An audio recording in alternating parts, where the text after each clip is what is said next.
Ananda cerdas dan hebat. Bagaimana kabarnya hari ini? Semoga kita selalu dalam keadaan yang sehat walafiat ya. Bagaimana, sudah siap untuk belajar? Namun sebelum itu, marilah kita berdoa terlebih dahulu ya.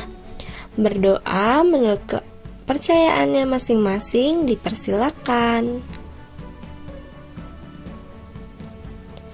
Berdoa dicukupkan.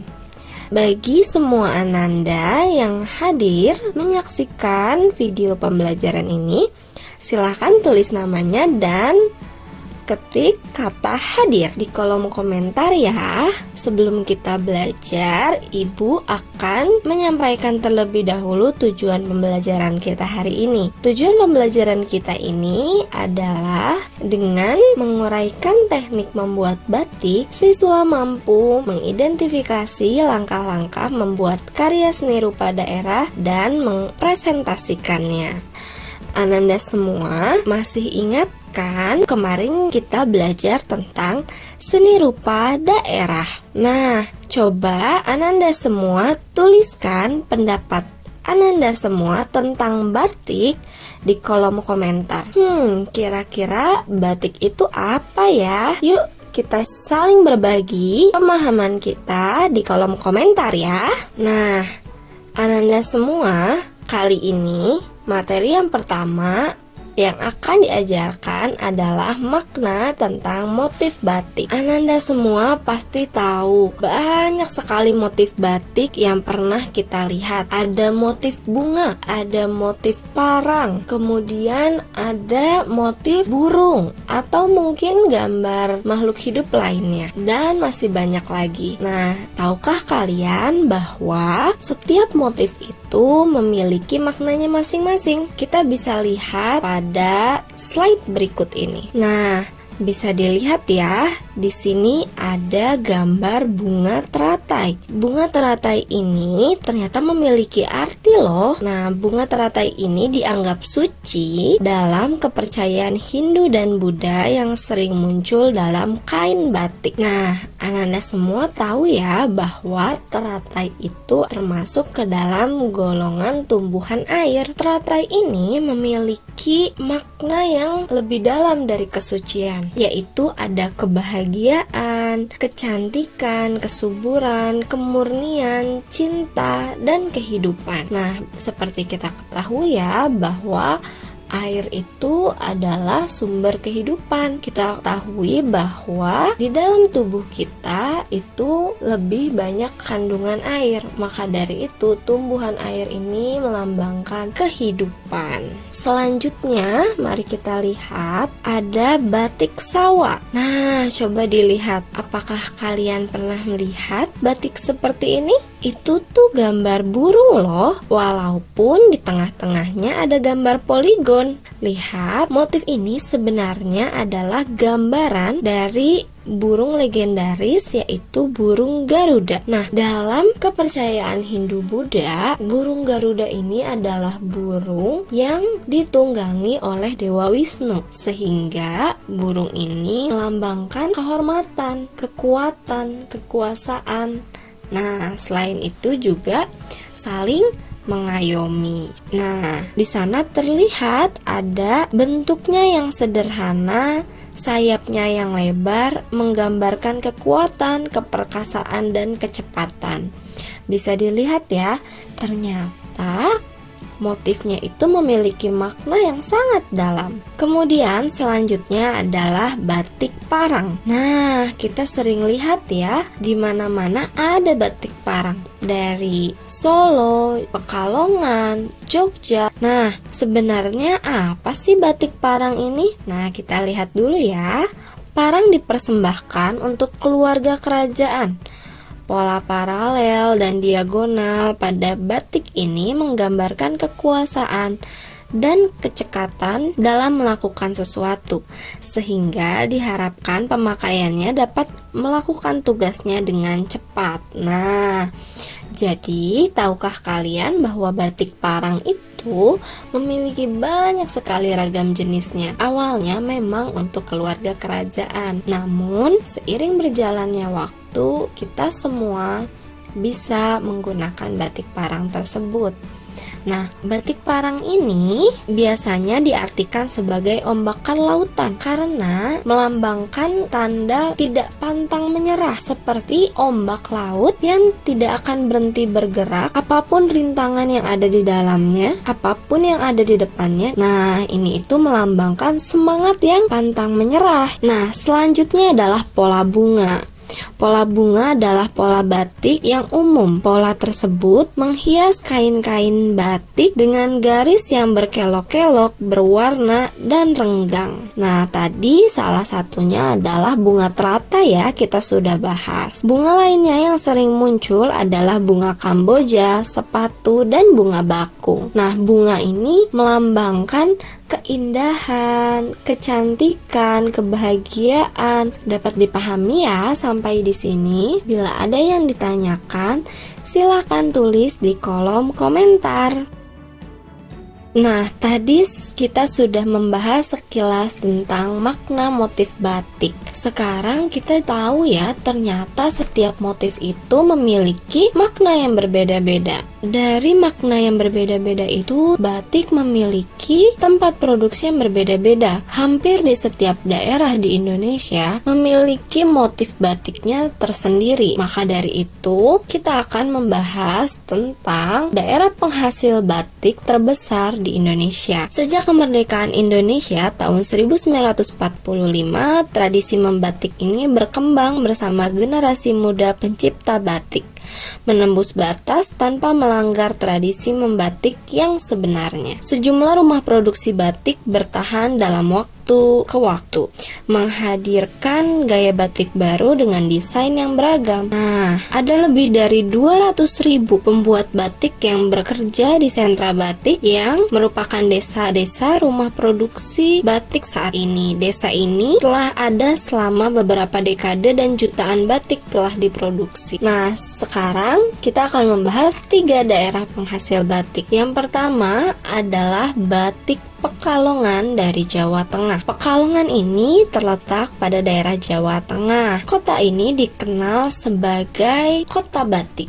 Mengapa demikian? Karena kota ini merupakan kota Indonesia yang pertama dan kota Asia Tenggara pertama yang terdaftar sebagai anggota jaringan kota kreatif dunia UNESCO. Nah, batik dari Pekalongan ini memiliki ciri khas yang menggunakan kombinasi warna-warna cerah di batik mereka. Nah, bisa kita lihat ya contoh-contoh gambar pada batik Pekalongan ini. Pada batik Pekalongan ini warnanya cenderung lebih cerah, kemudian polanya itu rata-rata tentang flora. Selain itu juga batik Pekalongan ini dipengaruhi oleh unsur-unsur luar sehingga banyak gaya-gaya dari negara lain. Nah, pada batik Pekalongan ini memiliki banyak warna dalam satu kain. Dalam satu kain batik bisa mencapai 8 warna. Wah, ternyata sangat bagus sekali ya batik Pekalongan ini. Selanjutnya adalah batik Solo dari Jawa Tengah. Kampung batik ini sudah dikenal di seluruh Indonesia loh. Pada abad ke-14, daerah ini dimulai sebagai desa pembuat batik untuk keraton. Saat ini desa tersebut merupakan situs warisan budaya nasional, melestarikan budaya pembuatan batik dan arsitekturnya. Untuk batik Solo ini sendiri, walaupun berada di daerah yang sama dengan batik Jogja, tapi batik Solo ini memiliki perbedaan dengan batik Jogja. Batik Solo ini motifnya lebih halus dan kecil dibandingkan batik Jogja. Selain itu juga batik Solo itu lebih meningkatkan nilai keindahannya.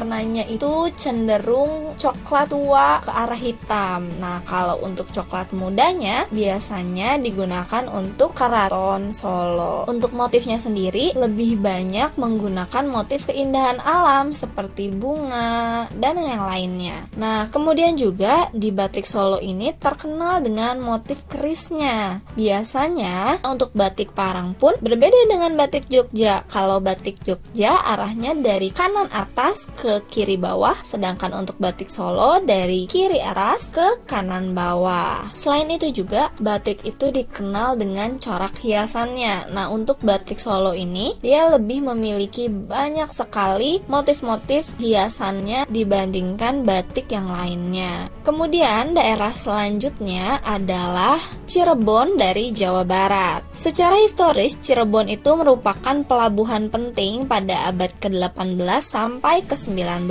Tekstil secara historis merupakan komoditas perdagangan utama. Seiring dengan pengaruh budaya yang kaya dari Eropa, Cina, dan Arab, pembuatan batik juga tumbuh subur dalam keragaman. Untuk batik Cirebon ini bisa kita lihat ya, bahwa warnanya lebih mencolok daripada batik-batik yang lainnya. Motifnya juga lebih ke motif alam seperti laut, awan, pantai, dan masih banyak lagi. Kemudian, unik dari batik Cirebon ini adalah garis tipis dan kecil. Nah, ini dinamakan garis wit. Untuk batik Cirebon ini memiliki warna yang lebih tua, jadi lebih pekat. Untuk garis witnya itu tadi, itu biasanya di batik Cirebon itu garisnya tunggal, berbeda dengan batik Solo. Kalau di batik Solo terdapat garis halus juga, namun garis halus ini biasanya kembar atau double, sedangkan untuk Cirebon itu tunggal. Dapat dipahami ya sampai di sini ciri khas motif batik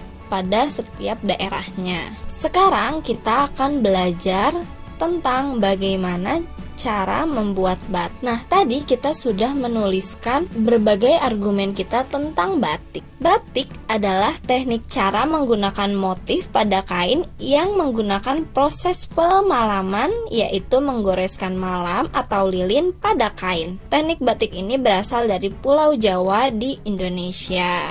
Nah, jadi bisa disimpulkan bahwa batik itu adalah gambar corak atau pola pada sebuah kain.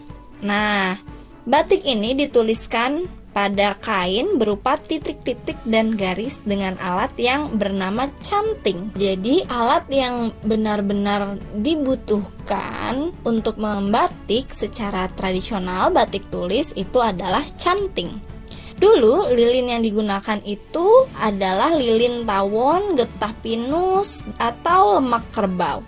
Tapi saat ini seiring berjalannya waktu, berbagai jenis lilin digunakan untuk membatik, termasuk lilin dingin, jenis lilin yang memerlukan panas untuk dapat digambarkan pada kain. Memerlukan ketekunan dan keahlian untuk menggunakan canting ini. Kalau lilinnya terlalu panas, lilinnya bisa meleleh dan merusak kain. Nah, tapi kalau terlalu dingin, akan sulit juga menggambar pada kainnya. Lilin ini digunakan untuk melindungi bagian kain dari pewarna kain. Kain kemudian diwarnai dan area tambahan sesuai dengan gambar ditutupi lilin sebelum dicelupkan lagi ke pewarna kedua. Jadi, yang ditutupi oleh lilin dengan canting itu adalah pola yang tidak mau diwarnai. Ketika sudah ditutupi lilin, kemudian dimasukkan ke pewarna, kain dijemur. Ketika sudah kering, kain direbus kembali untuk melelehkan lilin tersebut. Nah, setelah meleleh, dikeringkan lagi, baru bisa terlihat corak-corak yang ditutupi tadi. Setelah itu dicelupkan kembali ke dalam pewarna yang kedua untuk mewarnai bagian yang ditutupi lilin tadi. Jadi membutuhkan proses pewarnaan yang cukup panjang ya. Nah, proses ini diulangi hingga semua warna yang diinginkan sudah ditambahkan. Pembuatan kain batik dapat berlangsung hingga 6 bulan dan batik jenis ini sangat dicari oleh penggemar. Nah, itu tadi tadi adalah teknik cara membatik menggunakan batik tulis. Teknik membatik lainnya ada teknik jumputan, ada teknik batik cap, dan yang lainnya. Nah, untuk batik jumputan dan batik cetak ini juga memiliki teknis yang kurang lebih sama. Bagian yang tidak mau diwarnai itu ditutup menggunakan karet untuk jumputan dan tetap menggunakan lilin untuk batik cetak. Namun, untuk batik cetak sudah terdapat cetakan untuk membuat polanya, sudah tidak usah digambar lagi menggunakan canting seperti itu. Semoga dapat dipahami ya. Apabila ada yang kurang dipahami dan ada yang mau ditanyakan, silahkan tulis di kolom komentar. Setiap daerah di Indonesia memiliki beragam jenis tekstil dan motif batik ciri khas daerahnya masing-masing. Setiap motif yang dituangkan memiliki makna dan menjadi pembeda antara batik daerah yang satu dengan batik daerah yang lainnya. Silahkan Ananda semua tuliskan hal apa yang sudah Ananda pelajari hari ini di buku catatan kalian masing-masing ya. Untuk tugasnya silahkan Ananda semua buka LMS-nya masing-masing dan kumpulkan tugasnya sesuai tenggat waktu yang sudah diberikan. Baik, cukup sekian pembelajaran kita hari ini. Tetap semangat, selalu jaga kesehatan. Jangan lupa untuk saling mengingatkan kepada lingkungan sekitar kita dan kepada diri kita sendiri untuk menerapkan 5M ya. Dan Ananda semua jangan lupa untuk berdoa setelah belajar dan mengerjakan tugas nanti. Cukup sekian pembelajaran hari ini. Sampai jumpa di pembelajaran berikutnya. Dadah!